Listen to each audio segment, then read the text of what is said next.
we are. We're interested to see where we go from here. EDG on the blue side this time. LGD over on the red. Kalista banned by EDG. That's followed by a Hecarim. And the Urgot once again banned by LGD. So far, these bans are repeat bans. Very standard. There's the Annie ban that was definitely necessary in the previous game. Must have been a blue side strategy for LGD because that's the only unique factor. Game 1, Game 3 on the red side, banning away that Annie. And there's the Nunu ban by EDG. This time on the blue side, did it in Game 2 on the red side. So don't want to give it over to TVQ. Don't want it anymore, apparently, does EDG. Oh, sorry. Yeah, to EDG. And that's LeBlanc there for LGD, but you have to think it's Sejuani now. I think they just have to hoover up the Sejuani. It's been a 100% win rate. The initiation options it gives Clear Love is very strong. And even just in terms of late game team fighting, you get enough damage. You get enough items to tank up damage. You get the health pool that you always grow with the Cinderhulk. You do relevant damage to accentuate your massive CC potential. And Maokai's locked in there from Acorn. With Nar open, that's a really curious pick to me. I mean, Hecarim has been taken away from him. He does have to go to something different, but that's an interesting pick to me. I think I'll return to one of the points you noted. Maokai's great at dealing with champions like Cassian, just with that targeted engage. Godvy's champion pool in general, Orianna accepted, is those assassins. It might be Orianna Judy because Orianna has escaped the picks and bans in this situation, but maybe it just leaves the option open for the Cassian because we saw consistently running a hyper carry of any description, whether it's the super slippery Kassadin or Jinx, who can usually use that get excited to open up distance. The Twisted Advance as a targeted engage tool is unparalleled. Yeah, Nautilus Maokai, the picks there from LGD as we see what LGD want to take away. Nars open, Kassadin open, Jinx is open. These are all champions they've played a lot in the past, and they've been certainly contested so far in this series, but EDG might have other ideas here, as they have lots open to them, to be perfectly honest, and they'll run down the clock, they'll take Thresh from Mako, and there's Pawns Kassadin. This is a really confident Kassadin pick. It was a point I was going to bring up, but I saw 5 seconds, I always say, okay, what do we see locked in? 2 fantastic champions at dealing with Kassadin have been locked in already by LGD. I have to feel like LGD's strategy was to pick blocker picks to stop Pawn or disincentivize him from picking up Kassadin. Firstly, Maokai Twisted Advance, then of course the point-and-click CC from the Nautilus. There is guaranteed CC that will register on a Kassadin during those 6 seconds, then 4 seconds, then 2 seconds of the Riftwalk cooldown.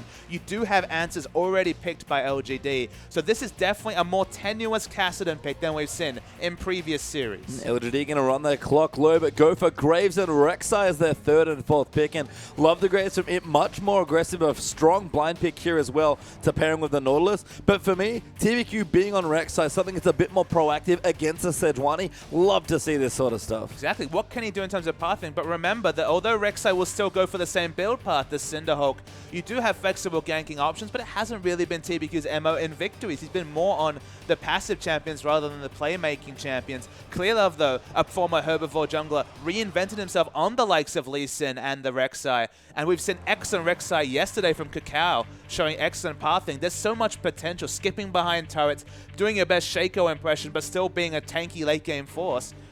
Onto TBQ to really show that he can recreate that form he had on Sejuani. Well, that's Sivir there for depth, and Korra's going to get his Gnar once again, so a scary team comp here for EDG. They've got good rotations and mobility, they've got good engage and disengage, and they've got good late game damage as well, but Godvy's going to last pick his Orianna here for the matchup, and once again, both teams look very comfortable with this draft. I mean, the big question mark is the junglers. No coincidence in that regard. Mako moves on to Thresh that he's 5-1 on. World Elite actually were consistently banning away this Thresh, so it is available in this situation. Not quite Annie for pick engage, but the pick potential of Sejuani and Thresh is going to accentuate the big team fighting ultimate with the On the Hunt. And I'd like to see Mako back on something like Thresh as well with the Annie ban. It's not the Janna. She actually fell through the draft completely here, but I think you can tell that both teams, after splitting a game each in their first 2, sort of realize that they really need engage. So we'll look at the lane matchups. Gnar versus Maokai. We've seen this so many times. Saw it in the previous game, in fact. We rolled reverse in this situation. Gnar going to be able to push in Maokai, but both good in a jungle follow and both good in a swap. The Clear Love, you have to think a bit behind on the Sejuani versus the Rek'Sai as Pawn.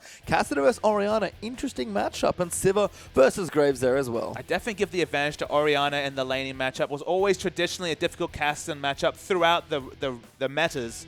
And in general, there's a lot of offensive options in the bottom lane for Graves Nautilus. Obviously, if you're really on top of your spell shields, you can navigate that lane as Sivir. But if we're talking about winning lane matchups, I'd probably give the slight advantage to LGD 2-1. And with an advantage in terms of jungle skirmishing and Rek'Sai and winning lanes, there's a good chance for them to take over the early game. Well, game 3 is about to start. Let's do it.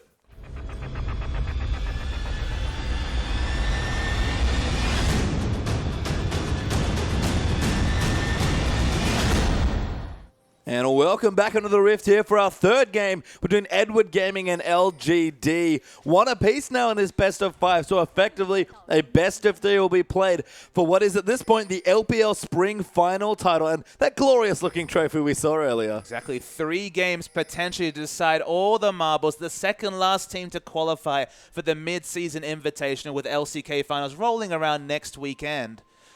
There's a lot of upside here for both team comps. In the late game, Orianna is going to see so many clumped up EDG members because the unique factor about something like Sivir, with a 500 range, with a need to go for the ricochet, go and cancel her auto attack animation, she always dives in with her tank line usually. They're usually at the same spot, obviously moving in with the same amount of movement speed.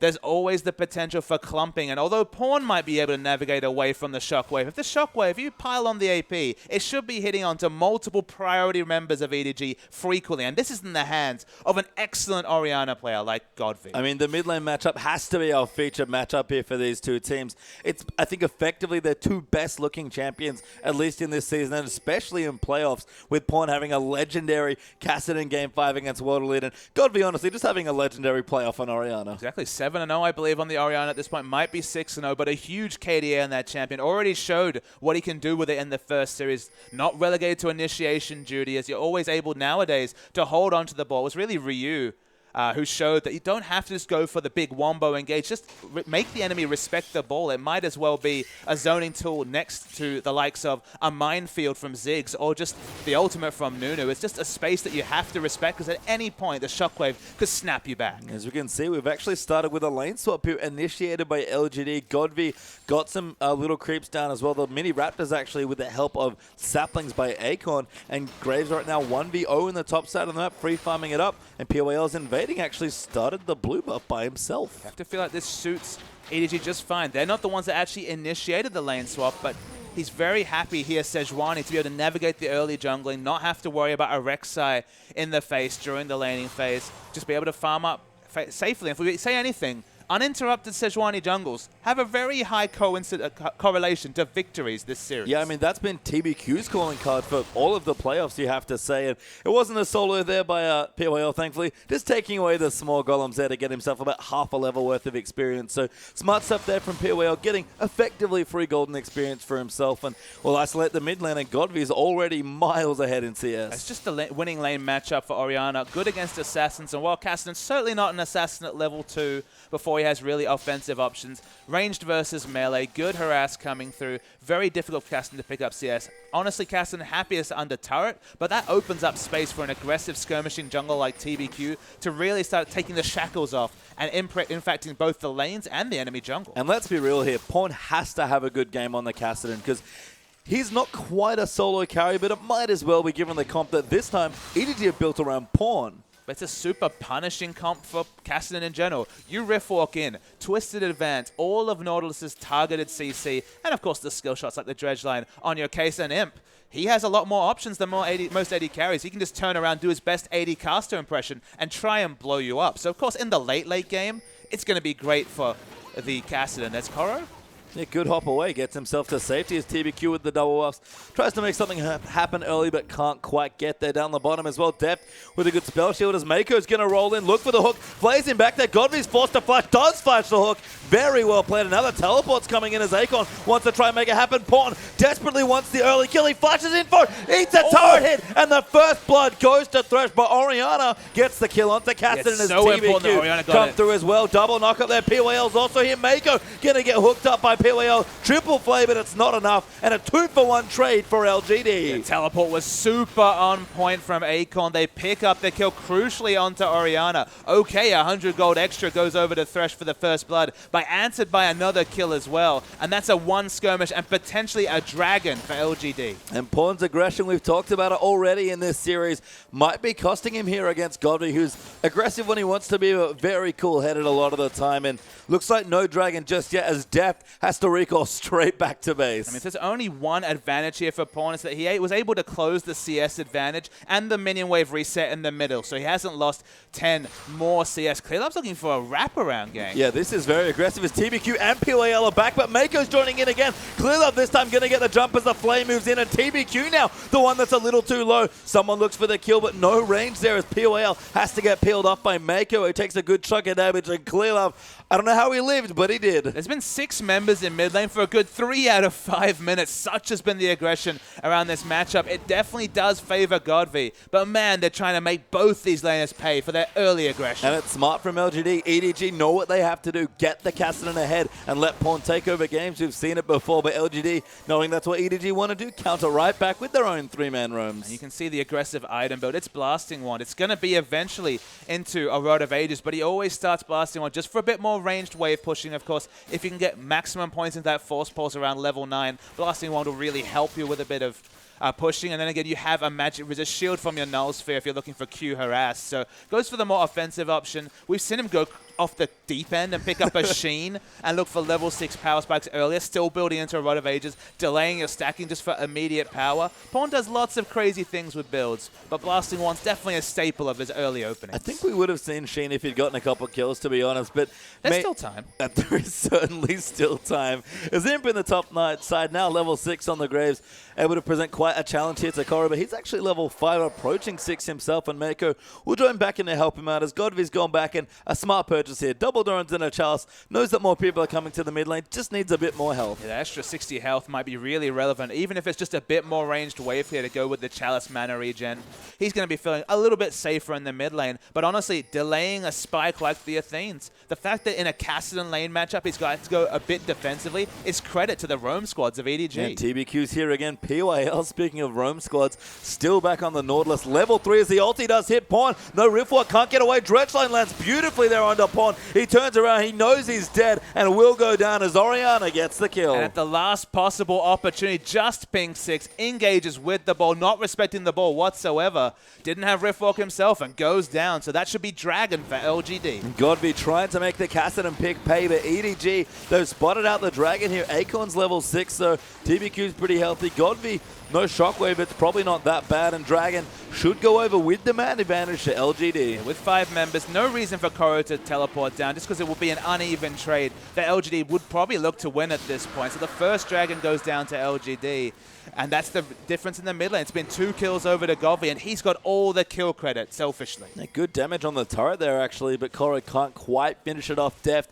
done a number on the bottom side as well. And Imp, he was the scariest person there. BF sword and his ultimate ready on the Graves. EDG did well not to fight in that situation. It was good to back away. Whether that was just because they had a member down or they respected the power spikes, it's hard to say, but the sum result is that an earned Dragon goes over to LGD. Good spell shield though from Deft back in this lane, slightly behind on AD, but equal on CS, probably has some gold to go spend. So Deft, I think in this situation, feels fairly comfortable. As Imp going in aggressive, never mind. Deft very uncomfortable now, has to flash and ulti out as Mako, just going to get a bit of extra harass. He just timed out the spell shield and went all in. Knew that he didn't necessarily have kill pressure, but why not go for it and at minimum force him out of lane? Smart trading by Imp against his old Samsung teammate Deft. And now the Avarice Blade's the pickup here for Deft, so has to go a bit more into an emergency item. You have to think it's not a big BF sword for additional AD. He needs to try and stack some gold up. So officially, I have to say, falling behind a bit in the matchup. He's had a really weird, awkward gold value. He had about 1,000 gold and had the option to pick up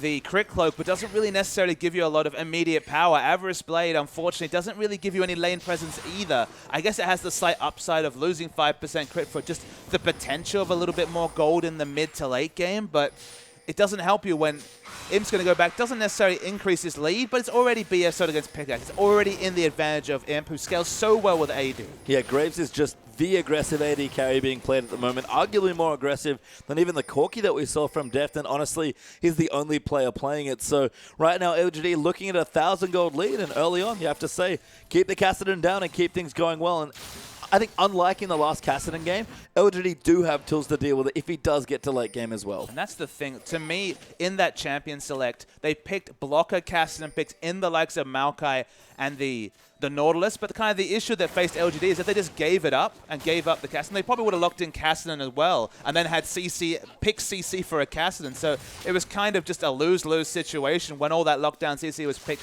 given just the popularity of Kassadin in this meta. But up top, Kalilov actually ulti onto Acorn. Pawn's up here as well. Koro trying to find a way in, and Pawn really needs a kill onto Acorn, who does flash over. Pawn will follow. Koro will as well, and Pawn does claim the kill. Koro ultimate onto TBQ. He might be the next to fall. Kalilov lining up as Koro takes up the turret. Knockup comes through on Borrow, not enough, and Koro gets the next kill. Excellent roam coming from EDG. This is what we saw in that Sheen game we discussed. Godfrey goes for the walk, flashes. Yeah, tried to flash over the wall, wanted a shockwave, saw a big play, but instead just misuses his flash. I think he was just being really hopeful that over that fat wall he would get slightly closer to the 3 members. Not to be. No, not at all, and that's Godfrey's flash wasted, and Pawn, a good roam there from Kassadin. That's one of his biggest assets as a mid lane player, but especially on a kind of power trophy character like Kassadin in the early game. He's so good at finding creative ways to get ahead. And obviously has more mobility than the Orianna, who's fairly immobile herself. Can use the dissonance, obviously, for a slight speed up, but not really relevant when chasing down a Kassadin in off lane. Godfrey had the option of going there, trying to impact the trade, or staying in mid and pushing. Could have got a lot of turret damage down. That's probably why he felt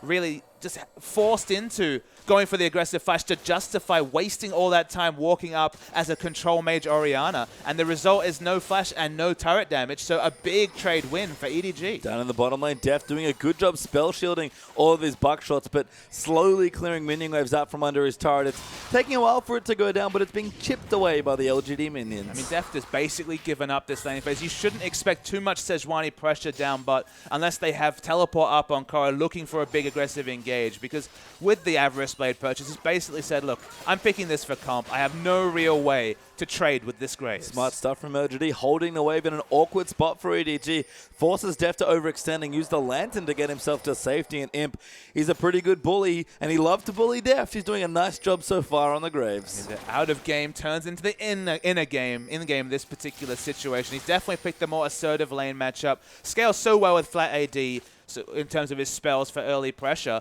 And we've already seen happy to use those burst trades just to try and force Deft out of lane. I mean, I think in the story, Imp is, I believe, the older brother, so makes sense he's going to be a bit of a bully. Got to get rid of that scrappy younger brother. Just try to show him up. Yeah, and Imp's doing a good job so far. I mean, they've split the series. That's maybe not the 3 that Imp would have loved to hold over Deft once again after the World Semi-Finals, but Dragon back up in a minute 10 or so, and first Dragon went to LGD from a very smart rotation. We'll see what EDG can do as Koro throws Acorn into the wall just for a bit of trade damage. There's lots of members in mid. Yep, there are. Like, once again, people trying to gank in. Clearlove looks for a line for a gank, but can't quite get there. And Sightstones for both. Cinderhawk's done for the junglers here as well. And right now, it's about time to go back and set up for Dragon. The setup has definitely been expertly done by LG. They have multiple tunnels in the area. They have good wards over there. There's a neutral ward coming through from EDG, but the setup, as expected with the exact timer coming through from LGD, has been on point. They want to control this Dragon and open it up as their big win condition with their extra pushing advantage in mid.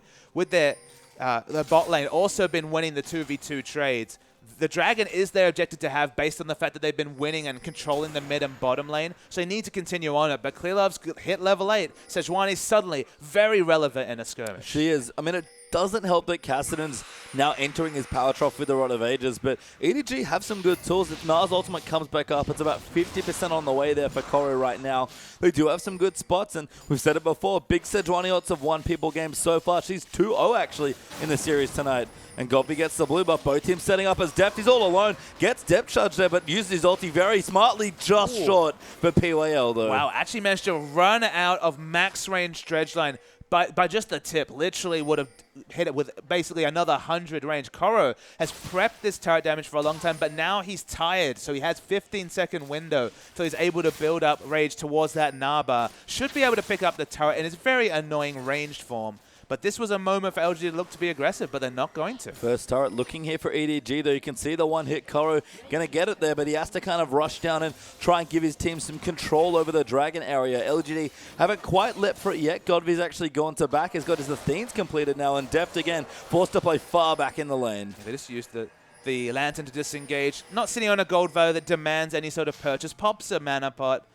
we're waiting to see if we do see Koro look for a teleport. He's actually looking for a sneaky steal in the enemy jungle. I think I understand why LGD aren't going for the dragon. Imp has 2,000 gold to spend in his bank right now, and Koro stealing the red away out from under LGD's nose. Again, all EDG need to buy is time around the dragon pit, and Imp, not at his full strength. He's actually an item down on Sivir, despite the lead he's gotten. That's just poor item timings. You have to think you need to shop freshly for the dragon, even if you're in an awkward spot. Unless you can force out the enemy AD carry, get a pick to make it all irrelevant.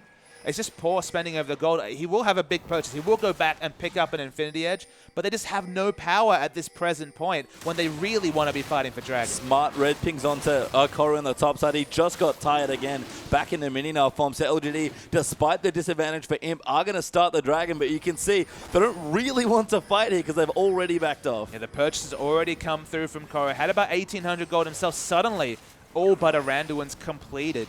Maokai has Righteous Glory for a lot of power as well, but it's the 2,500 gold sitting on him that makes things difficult. TYL does get the first initiation. Clearlove going to take a little too much damage. Ulti's away, but the Shockwave pulls them back in. Imp comes in for good damage, and Akon, he's teleported down to the bottom side. Koro is flanking, but he doesn't have any rage at all. And right now with those 2 kills, it'll be a 3v5. Things certainly went better than expected from LGD, using that AD burst damage coming through from him to register the first kill, and then Godby's Shockwave was on point. Pawn. 2 members still looking. Pawn wants to do this. They're actually going in, apparently. Rek'Sai gets the dragon. PYL grabs onto Koro. Deft around the side. Has to dodge the depth shot. But Pawn, he's gone in massive. He's killed PYL. Flashes out of the way. And it's an awkward trade as TBQ almost dies. And Imp now has to run away. He's in trouble now. Koro coming in. Koro, can he line up the Mega now? He's going into the form. He doesn't have his ulti or flash, sorry. And he goes back in. Akon gets low, but a kill there for Godby. Koro goes down. Deft will follow, and a massive trade there as Ori gets a double. And Ori gets all the kill credit, 5, 1, and 2. Had that mana buff full the entire time. Of course, Athene's now giving you that 30% restore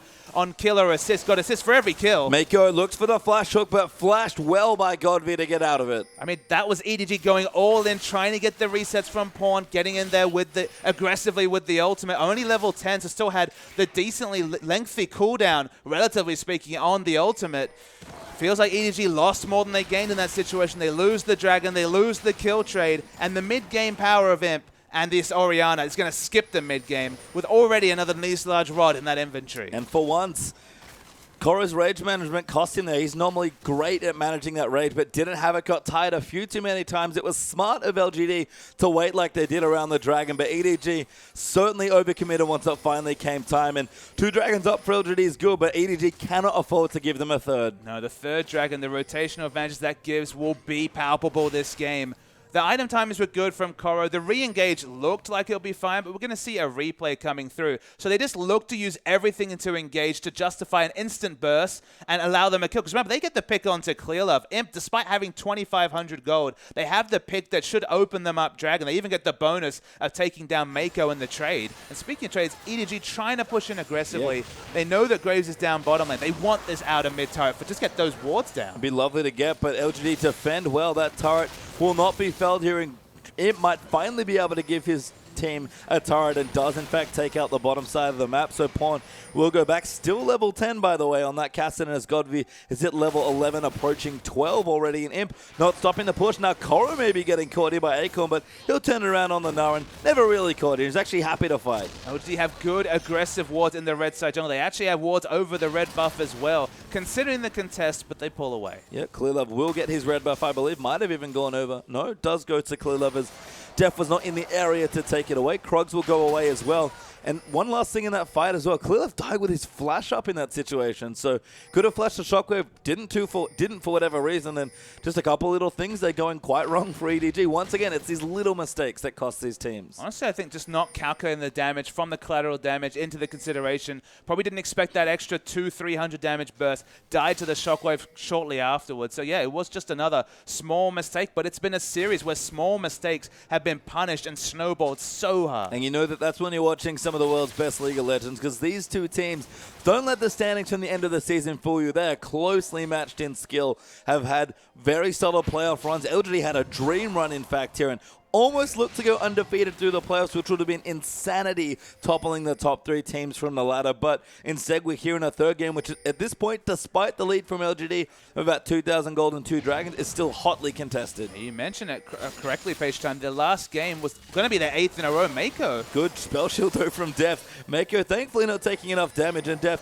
will get out of the ultimate this time. You know when Ori player is confident in playing on a champion they practice, when they're looking to get picks with that team fight ultimate. Almost got the solo kill. Has Ignite, of course, for a bit of lane control and extra burst damage. Came close, but not quite enough AP just yet to take down Mako. I mean, EDG at this stage, they're playing defensively. They're going to let this turret go. Coral will do what he can. As actually Mako gets grabbed by POL. Clearlove in as well, but that's a dead Thresh there. Now POL going to get aggressive. They don't have quite enough damage. It's 2v3. Coral needs to be in Mega Knife from Imp going in. He tosses them back, but Def's here as well. Flashes over the wall, takes out Imp, but the trade kill happens, and Akon now the next one. It's 2v2 already. Godvy's rotated in. Def used his spell shield early, but that might cost him. Has to kill the Orianna, but can't do it at all. Koro, the last one left, should go down in the 1v2. He's trying to make a fight out of it, but Orianna will know. It's Akon that gets the kill. Godvy is willing his team over the line on this Orianna. I do not understand how it gets through, but the consistent damage just not being respected. Everyone using all their summoners to get in means it's easy cleanup for the Orianna. I mean, Cassidy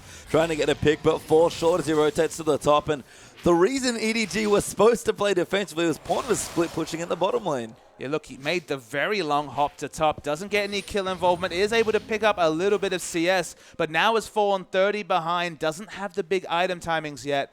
And if we learned anything from watching Godvy play this champion last game, you need the 3 items as a minimum. Everything after that's gravy. But until you get the Rod of Ages, the Zhonyas, and the Athenes, you need your team to do so much of the heavy lifting to actually have an impact in fights. And you can see Vision being put down as well by LGD. They're prepping for the next dragon in 40 seconds or so. And we talked about it, 3 dragons is a strong lead, and when you really start to snowball the objective. So LGD have been on top of it so far. They're 4,000 gold ahead in this game as well. Imp is so strong on this Graves. Orianna ridiculous as well with the Rabadons in the Athenes done. They might even get a turret before they start this dragon, and in fact, they will. There's absolutely no wave clear in the area. Remember, the only wave clear champion on this EDG lineup is Sivir. And Sivir is bottom lane split pushing, looking to get a turret of her own, but she's actually being forced to respect the potential of an inner turret coming down. Akon coming for a flank. Koro's actually coming in as well. Good rage management this time. The tier 2, though, will fall to LGD. And EDG, they put so much stuff in this basket, they have to find out. Clearlove looking for it. The hook onto him. That's crucial. Pawn dives in over the top as Koro gets the kill. Godfrey's dead as well to Clearlove.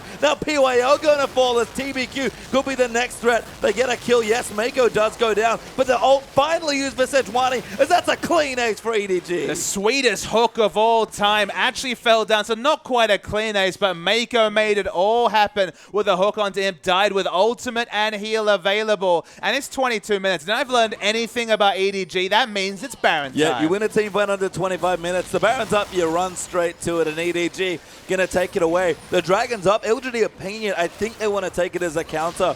But EDG, they feel confident enough to be able to get an advantage off of this Baron that they'll happily take the trade. That should just never have happened. The first 2 people dying are Imp and Godby, just caught with their pants down after the amazing initiate from Mako onto that Graves. There's a reason also that we see Thresh ban. It's that when you give initiation options to these players that are so practiced on these initiation champions, these are the results. I mean, LGD, we've been praising their play all playoffs. They've pretty much played the pants off every other team they've had to play so far, as Mako entertaining a steal, but hooks PYL instead. The 3rd dragon will go to LGD, even though Orianna is the one to smite it away in a matter of speaking. But EDG are powered up. They're even behind in gold, but they're pushing down for more turrets. This Baron buff will mean that this turret is super dead here in the mid lane. And EDG, it's all about what they can accomplish from this point forward. They can't hope to contest that particular outer turret. They want the inner as well. They're going to get it here. Baron buff, so much power and depth on the Sivir. Just has incredible amounts of pushing potential.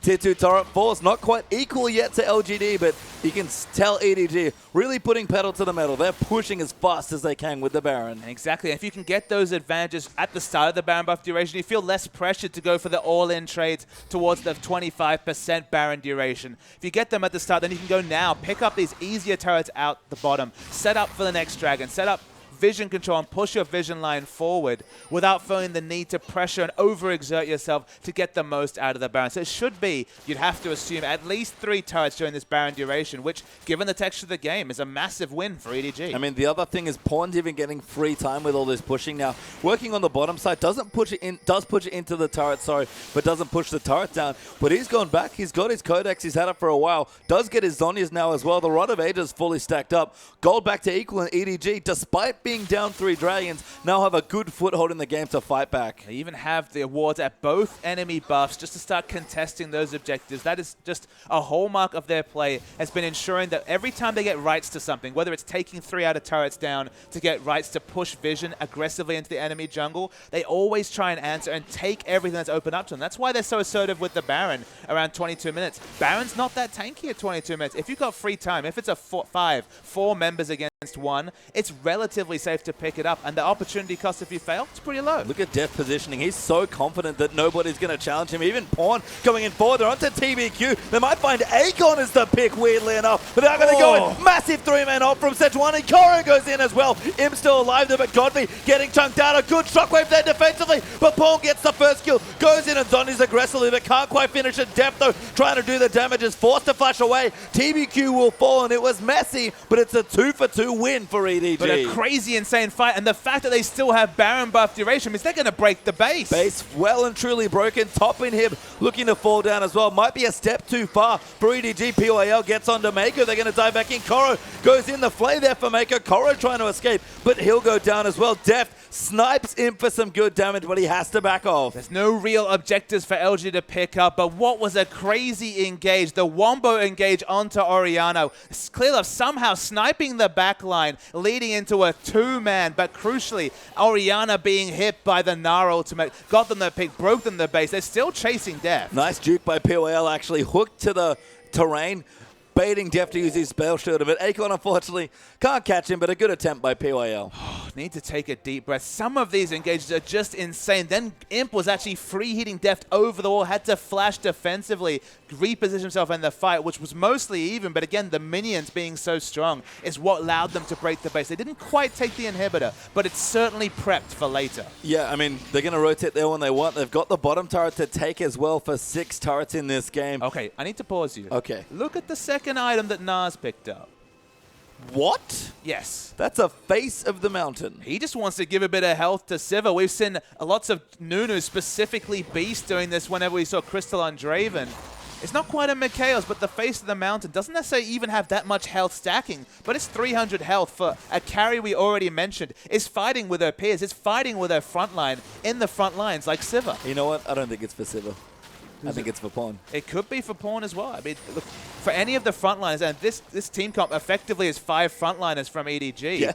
It's just a bit of extra help from Koro. Smart stuff from Koro. Love the build coming through here in our 3rd game of the final. That turret, by the way, dead here as Clearlove almost sniped him. Good crying orb as TBQ. Going to try and dive back in. Good knockup there coming through, but TBQ taking too much damage. Deft and Pawn will kite back away. Koro zone them all out as Gnar, ulting them back, but EDG don't have many options left here. No ultimate here as Pawn. He's looking for a flank. Can he find it? EDG might be a step too far as LGD really want to fight them. TBQ going in aggressive. Koro's going to go down in mini now form. Def forced to depth charge. The ulti just lasts on the spell shield, but TBQ's low on Pawn. He wants a snipe, but he will not find it. Somehow Mako got separated from the other members, so it was easy for them to engage. And of course, Koro being in mini now form meant it was relatively squishy. Face of the mountain included. 4th dragon potential for LGDs in a minute. And Koro should be able to get there, whether it's teleport or walking over. But any hope for ward control over the area, and thus a flank or an aggressive engage, is looking very difficult for EDG. And just back to face of the mountain for a second here.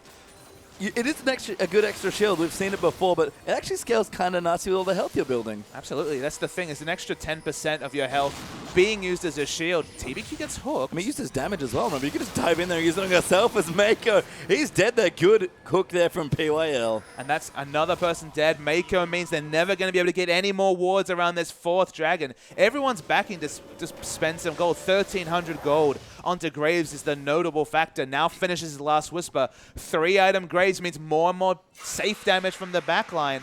and plenty of attempts to go in aggressive with a frontliner like Mako dead. These team fights are going to get real crazy as Pawn's powered up for his 3 items as well. Deft is there. The front line's tanky for both sides here as well.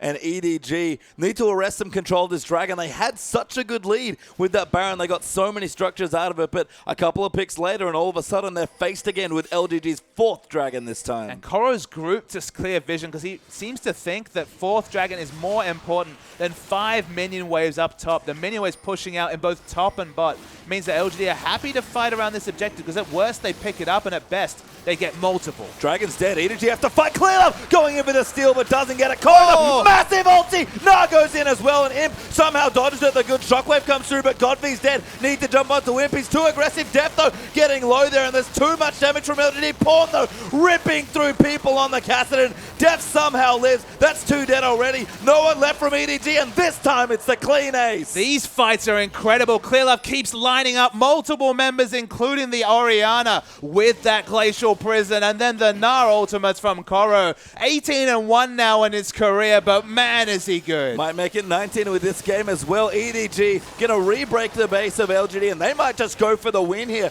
10 seconds left on Orianna. Inhibitor goes down. It might be a bit of an overreach here, and they think so too. They'll back away. Yeah, they take pause. Not many times they've been able to do that this series, but I think all the Heart Monitors need to get a little bit of a time because these fights are just so amazing. And EDG's team fighting, we haven't even talked about it for so long. It, weirdly enough, hasn't seemed necessary for so many games. Let's just see this again. Let's watch this replay because the wombo engage they get just looked impossible. Clearlove uses the Arctic Soul to get a steal, finds 3 members, then alley-oops them into the wall. Godfrey, that's the one downside of Orianna. She can be assassinated, does her best with a locus control in front of her. The resets start coming in from Pawn. Of course, doesn't have a reset ability, but can just move back, gets that cooldown back, resetting the cooldown on his Rift Walk, goes in again. And man, crazy team fight, and EDG wins. That was set up by Koro as well. Wonderful stuff there from the Gnar player, who again, I said it 2 weeks in, don't give Koro Gnar. Again, I might have eaten my words in game 1, but he's living back up to them here in this one. Not sure about the face of the mountain, but honestly, if one of their frontliners, whether it's Sivir, whether it's Pawn, even Clearlove, lives that extra 300 health, it's a justifiable purchase. Yeah, looks fine here for Koro, who's got a good health pool as well. Crunches forward towards the enemy, threatening with the ultimate once again. And EDG, they don't care if all 5 members of LGD are back, nor that their bottom wave and their top wave getting pushed in. They really want a Baron. The top wave is fine. The bottom one is a massive problem. No teleport on Koro means it's not an option for them to send someone down if they want to have any semblance of Baron control. And that's what they've used all their sweepers and vision deniers for right now. Scuttlecrab down as well. Deft will take it away. And LGD, they'll bide their time, but the super minions will push back, clearing out wards intelligently using Deft and his spell shield. And at this point, EDG will re-push the wave and probably just go back to Baron. They're just not able to get complete vision supremacy. Acorn has teleport in about 20 seconds, and you can see littered with multiple flank wards on the downside towards the blue buff of EDG. Pawn's going to push in the wave up top. He's hit those 3 items we talk about. Nice little poke comes out to the Nautilus. That was really funny. PWL got denied by the flay and the hook there. Couldn't quite make it back to the wall. I mean, Orianna's very good at clearing these minion waves, but it's so tense around the Baron. Looks like they're starting onto it. It's got to about 60% health, but they have to back away. Pawn so aggressive with his positioning, looking for a flank onto him. Level 16 Kassadin with 3.5 items, though. I can understand why it's cleared up going again. Oh. Gonna nail him there with the ult. He gets Godfrey as well, and then it's gonna dive straight in. Death kiting back as Acorn dives in on top of him, but Pawn right into the backlines. Massive damage onto Godfrey. Gets the ulti, but it's defensive. Death flashes the wall to kill him. Assassinates Imp as well. Goes in for the next one as PYL's dead. TBQ will fall. Acorn will join them, and EDG, another clean fight. 10-0 in team fights. Clearlove is a god of positioning, getting these ultimates onto Godfrey 3 times in a row. He had to flash away from a hook from Mako, and this is going to be the game. And EDG, execution-heavy comps seem pretty damn easy when you've got people like Clearlove and Mako on the team. And I'll say LGD strategically outplaying EDG for the majority of this series, but do not discount EDG's team fighting. When it gets to late game, much like their 2014 brethren, this team is destructive. The Nexus will fall down, and EDG find themselves 2-1 up in the series. Something to be said about side minion wave control, but there's another thing to be said about just blind aggression and trust in your teammates. The fact that Deft once again flashes aggressively into a team, repositions himself away from the enemy front line, and fights with his his front line, which is what he needed to do as Sivir in general, but with the face of the mountain especially. Just crazy. And Govy just looks almost perturbed because he's played these games perfectly on Orianna, got caught out in team fights though, and paid the ultimate price. That's a second game in a row, by the way, where LGD have lost with 4 dragons. EDG, they might be giving them away at this point. They didn't even have one. They didn't have a single dragon in that game. Again, kind of giving LGD a pretty good discount on the buff throughout the series so far, but if you never get 5, it's not a win condition, right? But the thing is, though, Pastry Time, the thing we have to return to is that you win that team fight or you basically lose the game because eventually it catches up with you when you don't have any dragons, when your side waves aren't controlled. It's literally hit all that perfect CC that Clear Level was doing, basically dial a combo on, hitting it every time. If you miss them, the downside is that you lose because every other factor in that game was working against EDG. Yeah, trust in Pons Cassidy in there as well to carry them through. At this point, Wayless losing a game looks good for Pawn there, and I have to say, EDG, you said high execution. That might be an understatement in that situation, but a strong win to finish there. It didn't need to be high execution. They could have been on top of those other objectives. They forced themselves on a hole, but damned if they didn't come out of it with a victory. Well, strong team fighting gives EDG the lead now, and they are 1 game away from taking another LPL title away. Don't go too far. We'll be straight back with the LPL Grand Final.